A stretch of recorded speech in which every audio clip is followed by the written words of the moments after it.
We often hear that real estate is a powerful tool to build wealth, but listen to this statistic. Black and Hispanic real estate developers make up less than 1% of all developers in the U.S. Less than 1%. That's according to a 2023 study by the Grove Consulting Group. So today, we're talking about how to break into this competitive industry as a Black mompreneur. We're speaking with Keyia Yalcin. She started with one multi-unit property more than 15 years ago and now has a successful real estate business called the Yalcin Group with multiple divisions for development and management. She even has a restaurant in Baltimore called Fishnet.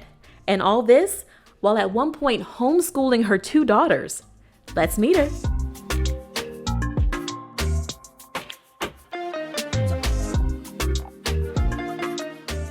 Welcome to the Black Mom Founder Chat. I'm Shernay Williams, a journalist turned entrepreneur and the founder of the Black Mompreneur. And we have Keyia in studio with us today. Hello. Hello. I'm so happy to be here. Yes, glad to have you. Thank you for joining us. Thank you for having me. Absolutely. And so I shared that stat at the top, right? Yes. About how we're underrepresented in the real estate development world. And that was just collectively. I can only imagine what the stats look like for Black women, right? And so let's just start with your experience. How lonely is it in this? Well, I mean, it's interesting. I love real estate, and I love it as a tool to build wealth. We gotta remember that America was founded from landowners, okay? All the laws are written for landowners. And so that really is the quickest path to build wealth and generational wealth in this country. And, you know, it has been a lonely walk, you know, it's like taking that lonely walk, but I think I've surrounded myself with friends and joined associations where I had allies and really educated myself and tried to, you know, get as much information as I possibly could to kind of deal with the headwinds that inevitably come my way. We're going to need all that information. Yes. A lot of it to share with people. But let's just start with your experience and how you got into it. So you started off with that one property in Washington, D.C. Yeah. How did that come to be? You know, I went to Howard University, HU. And so I was in the D.C. area, living in Arlington, like newly married. And my husband looks at me and he goes, you know, you should get into real estate. You like houses. Like it literally was that basic. And so this was about 2006, 2007. So at that time, that was before the recession, the Great Recession as we know of it, happened. Everything, you know, the mailman was a mortgage broker. Like everyone was in real estate. Everyone was buying houses. And so I jump into real estate, get my first house. I like to say I signed the last no-doc loan that there was, and then Bear Stearns came crashing down, and that was just the beginning of the end. And so, you know, the markets kind of dried up, liquidity dried up, banks were, you know, opening foreclosure departments, and so really, it was just a chaotic time. And I took a look around me, and I said, okay, this is an industry that needs to be respected like any other industry. People need to be educated in it. They need to learn about it. And so I went to Georgetown and got a master's in real estate development. Oh yeah, I'm a Hoya. You're a Hoya too? Yes. Yay! I love Georgetown. You know, one of the things that I did from that education, I was able to join African American Real Estate Professionals, which is in DC. It has chapters all over the country, but that was a group of real estate professionals who actually do this work, right? And so as you were saying, you know, less than 1% of African Americans across the country are in real estate development. We found each other and we formed a group. So, you know, I suggest that to people. The first thing is find a group of like-minded people and definitely educate yourself as much as possible. And people who are at the same level as you and people who are further along as well, That's right. is important to get that insight. That's right. And so how are you able to recover, right? Because like you said, 2006, 2007, you just gotten that first property. How are you able to build what you have now? Because you've grown, right? I have grown. You know, it's a journey filled with twists and turns like everything.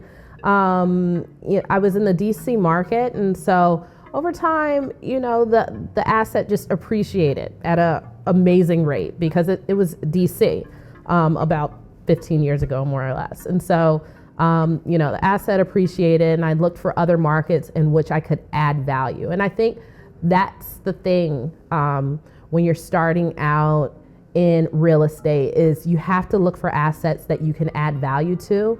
Most of us don't have the luxury of buying assets that are stabilized because we're priced out, quite frankly. And when you say add value to, what does that mean exactly? So that means you have to rehab it. You have to put some work in it. You have to put some sweat equity into it. You have to do something to create additional value. And so I think that, Baltimore is a wonderful market for still finding properties like that. It's one of the last markets on the East Coast where you can kind of still get in, add value to assets, and they'll appreciate over time. No, it's not DC. No, it's not New York. You're going to be, in a project a little bit longer, but I think Baltimore still, has great opportunities and great value. It will not be like that for long because they're not making more land. Right. And for people who are watching this not in Baltimore, we're filming in Baltimore, so that's why we're talking about it. Yes. Great. I want to talk about the fact that you have 2 daughters, right? We yes. talked about that at the top, right? So in the middle of building this real estate empire, you had 2 children. At one point you homeschooled, and yes. so we have to talk about this because our audience, a lot of them are going to be mothers, and they want to just know what that was like. I mean, I'm a career girl, and I come from a long line of career women. We always worked. We didn't have a tradition of staying at home, being at home. Generations upon generations just worked, right? And that can be very cultural when you look at it. So I think for me, I always wanted a career. And my husband and I, we've been married for 18 years. We have 2 little kids because there was a whole decade where I was just trying to get my career done because I wanted a career. I wanted a family. I kind of figured out that you maybe couldn't have it all at the same time. And so I was trying to get my career done in my 20s, very aggressive, very focused. But what I didn't understand that I now understand is that life happens. There are things that happen that are just simply out of your control. And so, whereas I may have wanted to be 30 under 30 or 40 under 40 and on the list and, have all these goals checked off, sometimes that's not what's in store for you. And you have to kind of roll with it and be a little flexible. And great things take time, right? So very rare is it that a person will be able to achieve great things in a short period of time. Sometimes great things take a lifetime. Sometimes they take multiple generations. And so I think accepting that possibility that my goals are no longer just for myself, but they're for my children and my children's children, and accepting, the trajectory of time and how there are things that I'm trying to accomplish now that I may not get accomplished, right? But that's okay because I'm setting the stage for my children. I think that is a new perspective and a really enlightening way of looking at the world. It is. And what are some tips or resources for moms who may be trying to balance? So they have the children now and they're wanting to get into this real estate thing now. What's some advice that you can share with them on how to make that work? I would say, start small. There is nothing wrong with moving at a slower pace, especially when you have systematic barriers in front of you, right? There are just some realities to being a Black mom and an entrepreneur. And as much, as I would like things to be different, they are what they are. And it's gonna be a little bit tougher for me to get a loan. It just is, right?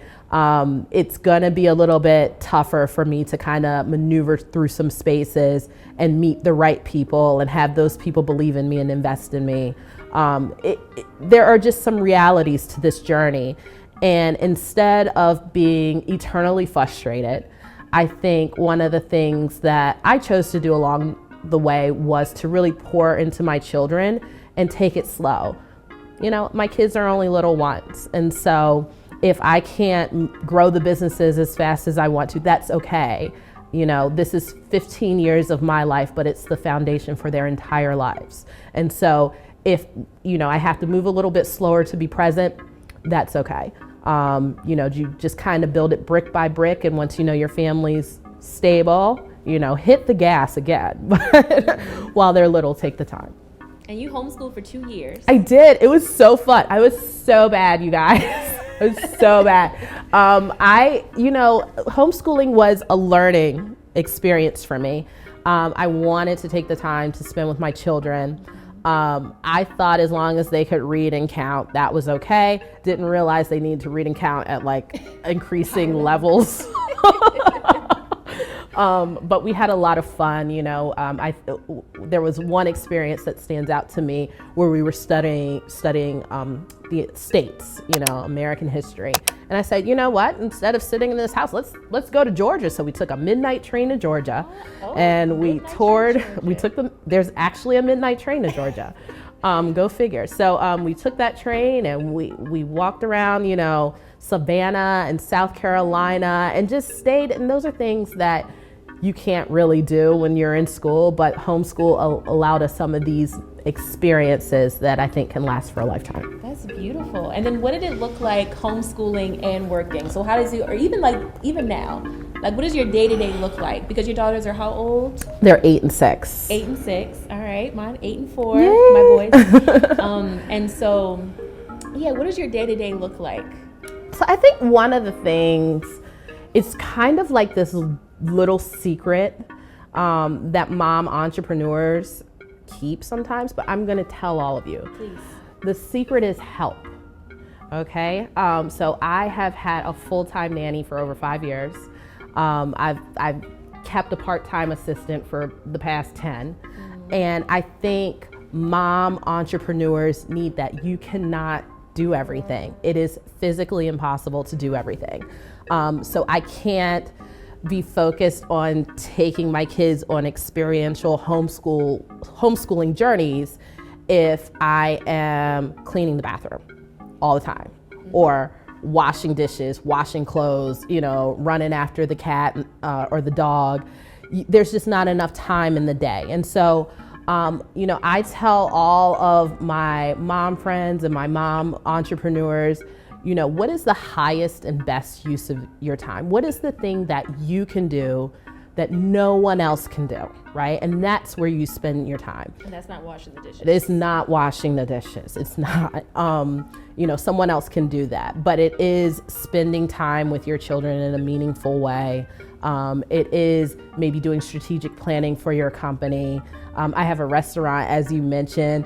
Best use of my time is not cooking in that restaurant. We wouldn't have one if I was cooking in the restaurant. So, just really, finding capable, trustworthy people who you want to see grow and thrive and really, investing them in your dreams and making it a collective dream where, there are opportunities for everyone. And that's the hard part too, because say you start off as a solo entrepreneur, right? Mm-hmm. Being able to delegate maybe a challenge, because this is my baby, or these are literally my children, my babies, and my business. And so we have to learn how to delegate and trust people when I had children, that was the thing I found out. My babies are actually my babies. My business is the thing that puts food on the table. It's the thing that enables the generational wealth that I want to create for my babies. And so just really making that differential between what is truly important and what, kind of can come or go. The business can change, the employees change, the vision, maybe the goals change over time. But my kids will always be my kids. My husband will always, hopefully he'll always be my husband. But, it's like these things are the cons that you need to invest your time in. Mm-hmm. I want to go back to real estate. So we talked about the stat, right? The less than 1% of developers are Black and Hispanic. Mm-hmm. That report, which I'm going to link to at the bottom for people who want to read it okay. more, it also talked about medium-sized Black real estate developers. So people who already are successful, they still aren't making the revenue that's comparable to their white counterparts, even their Hispanic counterparts. Mm-hmm. And so we talked about capital being a concern, but can you talk a little bit more about what your take is of what we need to do in order to advance further and get the revenue? So this is something that will have to take place over generations. It really, cannot be addressed fully in one generation, because real estate is a long game. A lot of the folks that we see who have these very big companies, equity funds, they've been around for generations, right? So they have generations of money. Even if in this, city, whatever city, viewers may be in, look around at the businesses, they have generations of money. And so you can do things differently if you have generations of capital behind you versus if you're starting over every single generation. And so I think that, you have to be where you are, as frustrating as that may be. And my first property, I bought the house next door to mine. We were living in Arlington, Virginia. I bought the house next door. I could look out my window and see it. It was a terrible investment, right? And there are those. You make terrible investments along the way.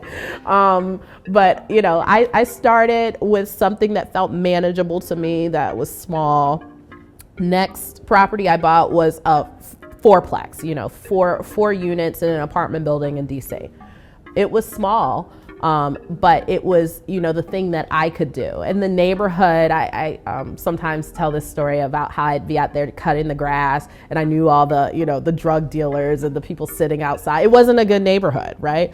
But it became a very good neighborhood. And so I think that, just being willing to put in the work and just start small, I think you can just kind of build on small beginnings. Okay, so for somebody who is a Black mom, or anyone really, and they're saying, okay, I want to start in real estate, what's the first thing that they should do? They have no background. They just what's the first thing they should do to get ready, get prepared? Yeah, I would say own your own home and maybe rent out your basement. That's easy, right? Live in a little bit less space, because it teaches you some really valuable lessons. But, also whatever you can make an income space. There's, shows on HGTV, income properties. They have so many shows now. And I just think that there's so many ways to enter. Maybe don't take on a construction project. If you have no background in construction, maybe that's not your first stop. But you may be able to, rent out your basement or move into a duplex or something like that. Move into an apartment building and you live in one of the apartments. I did that recently. I lived in one of the apartments in a building that I owned, and it was fun. I got to know my tenants in a way that I had never known tenants before, and we created a little community. And so it was a fun experience. I don't suggest it long term, but it was fun while it lasted. And then what about people who say, so this sounds great, right? We were talking about help, right? Getting the help, starting small, owning our own home, but we also struggle to get the capital, right? And so how can we personally, what are some ways for us to personally get the capital we need to get started, or even to get the help to support us as we build? So when I was growing up, my grandma was always in our house, right? Grandma, and lots of people have this experience. The family was a little bit closer, a little bit tighter. There were cousins, there was grandma, there were aunties. And we don't necessarily have that today. And so I think if that is not something that you have and you have a family, you do need to invest in the help. If that's something that you have, kind of lean on the family. Because I think family is just a beautiful thing and shouldn't be taken for granted, and can be so helpful as you're raising your family. People raise their families. So that's the first thing. Once you kind of get the kids settled and that piece, because I know as moms, it's really hard to work if you don't feel like your kids are okay. You really can't do anything. And so once you get, the family settled, the kids settled, I think the next thing is to look at what you can cut out of budget, out of your own personal budget. So it's not necessarily about how much more you can make. It's sometimes about how much you can keep. And so if you can cut things out, I wanted to buy a property. I lived in a tiny house for 4 years, 475 square feet, 4 years. Wow. And I was able to save enough money to, buy something bigger, right? And so I think that it just kind of thinking outside of the box about capital. Okay, yes, I can make more, but also I can save more. And if I save more, it has the same effect as making more. And that money I can then use to buy, something else. We now have a house that's like 6 times the square footage of our old one, but it's like we started there because we had a goal in mind. So where can people learn more about your businesses, your restaurant? What's the website, social media handles? Okay. Let us know. So the restaurant is called Fishnet. It's located in downtown Baltimore. You can follow us at Eat Fishnet on Instagram, so at Eat Fishnet.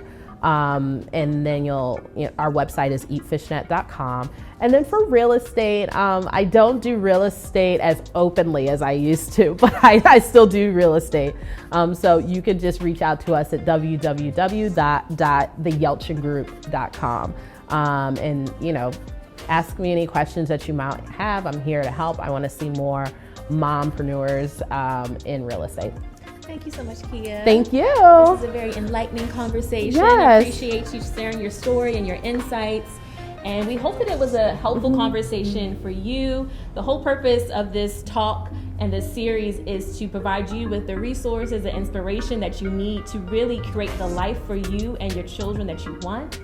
So please feel free to leave questions, comments below. We'll make sure that Keyia gets them. We'll try to find the resources for you. That's what this is all about. So until next time, I'm Shernay. See you on the next one.